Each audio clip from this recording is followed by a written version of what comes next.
नमस्कार श्रोते हो, ऐकाल तरी वाचाल या चॅनलवर आपलं मनापासून स्वागत आणि तुम्ही देत असलेल्या उत्स्फूर्त प्रतिसादाबद्दल पुन्हा एकदा मनपूर्वक आभार. आज आपण ज्यांना ऐकणार आहोत ते आहे एक सुपरिचित नाव, विश्वास नांगरे पाटील. भारतीय पोलीस सेवेतील एक लखलखते IPS अधिकारी, ज्यांनी 26/11च्या मुंबई हल्ल्यात ताज हॉटेलमध्ये धावून जाऊन आपल्या जीवाची बाजी लावून दहशतवादी हल्ल्यात अनेकांचे प्राण वाचवले. सर, आम्हाला तुमचा अभिमान आहे. त्यांचे मन में है विश्वास आणि कर हर मैदान फतेह ही दोन्ही पुस्तके म्हणजे त्यांच्या सुरुवातीपासूनच ते ध्येय प्राप्तीपर्यंत असा जीवन प्रवास आहे. कोणत्याही कठीण काळात धैर्याने संकटाला सामोरे कसे जायचे हे स्वानुभवातूनच विश्वास नांगरे पाटील यांनी मांडले आहे. ही दोन्ही पुस्तके नक्की वाचा. आणि श्रोते हो, जर तुमच्या आजूबाजूला स्पर्धा परीक्षांची तयारी करणारं जर कोणी असेल तर त्यांना ही दोन्ही पुस्तके आवर्जून भेट द्या. त्यामुळे त्यांचा आत्मविश्वास आणखीन बळकट होईल. आज मी कर हर मैदान फतेह या पुस्तकाच्या प्रस्तावनेतला काही भाग ऐकवणार आहे, कारण सुरुवातीपासून शेवटपर्यंत हे पुस्तक खूप सकारात्मक ऊर्जेने भरलेलं आहे. जीवन हा एक ताळेबंद आहे. जन्म हा त्याचा ओपनिंग स्टॉप, मृत्यू हा त्याचा क्लोजिंग स्टॉप.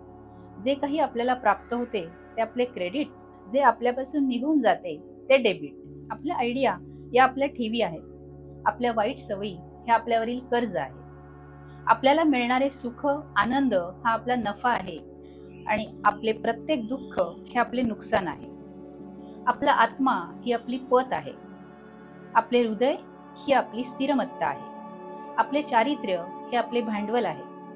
आपण ज्ञान आणि शिक्षणात आपली गुंतवणूक करत असतो. आपले वय आणि आरोग्य हे आपले कालपरत्वे होणारे अवमूल्यन आहे. सरतेशेवटी वर खूप कडक ऑडिटर बसलाय, रोजचा हिशोब लिहित असतो. न चुकता न टाळता त्याचा CCTV कॅमेरा सगळ्या बारीकसारीक गोष्टी टिपत असतो. त्यामुळे हा ताळेबंद कसा उत्तम राहील याचे योग्य नियोजन मी प्रशिक्षण कालावधीत करण्याचे निश्चित केले. त्यातील मन आणि शरीराचे व्यवस्थापन हे आउटडोअर ट्रेनिंगने शक्य होणार होते. आरोग्य उत्तम ठेवणे आणि वयामुळे आणि तणावामुळे होणारी त्यांची पडझड रोखणे हे फक्त कडक शिस्त, नियमित व्यायाम आणि योग्य आहारशैलीनेच शक्य होणार होते. दिवसाचे 3 समान भागात नियोजन करायचे. 8 तास मन लावून प्रामाणिकपणे कष्ट करायचे. इमाने इतबारे भारतीय पोलीस सेवेला द्यायचे. 8 तास चांगली झोप घ्यायची.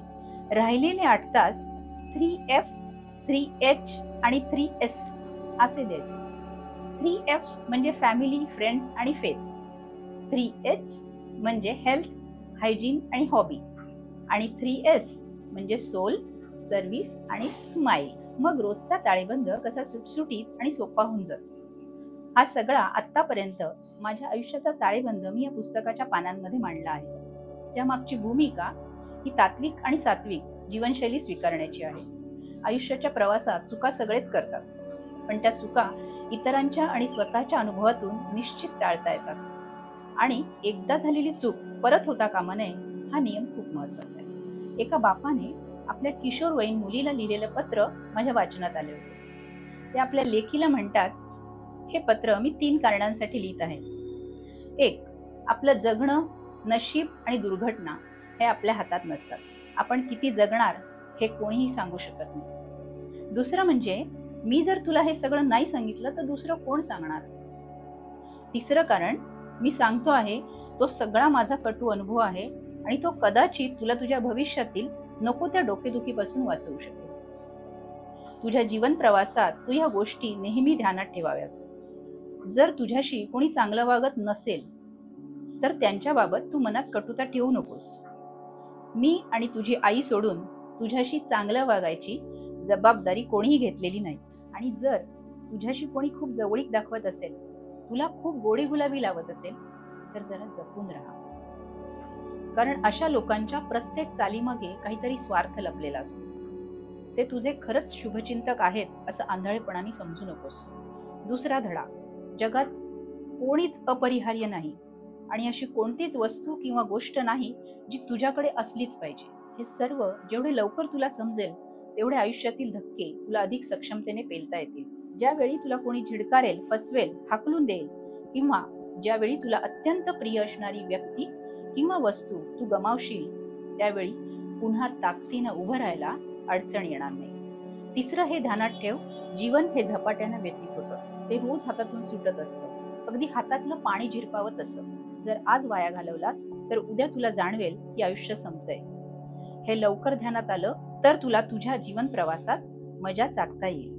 हो, चौथं सूत्र प्रेमाबद्दल आहे. प्रेम ही सापेक्ष आणि सतत बदलणारी भावना आहे. काळ आणि मूड याप्रमाणे ती अनेकदा पुसट होत जाते. आणि प्रेमात पडलीस आणि प्रेमभंग झाला तर निराश होऊ नकोस. संयम ठेवलास तर काळ तुझ्या वेदना आणि दुःख दोन्ही भरून काढेल. त्यामुळे प्रेमाच्या सौंदर्याचा आणि गोडव्याचा किंवा त्याच्या विरहातून येणाऱ्या दुःखाचा अतिरेक आणि भावनावेग नको. आणि शेवटचा धडा, जगात असे अनेक यशस्वी लोक आहेत ज्यांनी चांगलं शिक्षण घेतलं नाही. याचा अर्थ असा नाही की अभ्यास न करता, कष्ट न करता सहज मोठं होता येतं. तुम्ही ज्ञान संपादन करता तेच तुमचं शस्त्र आहे. अगदी राईपासून पर्वत गाठणं शक्य आहे, पण सुरुवात तर राईपासूनच करावी लागेल. किती बोलके शब्द आहेत हे. कमी अधिक फरकाने अशाच गोष्टी या पुस्तकात मांडल्या आहेत. श्रोते हो, तुमच्या वाचनात ही पुस्तकं आली आहेत का?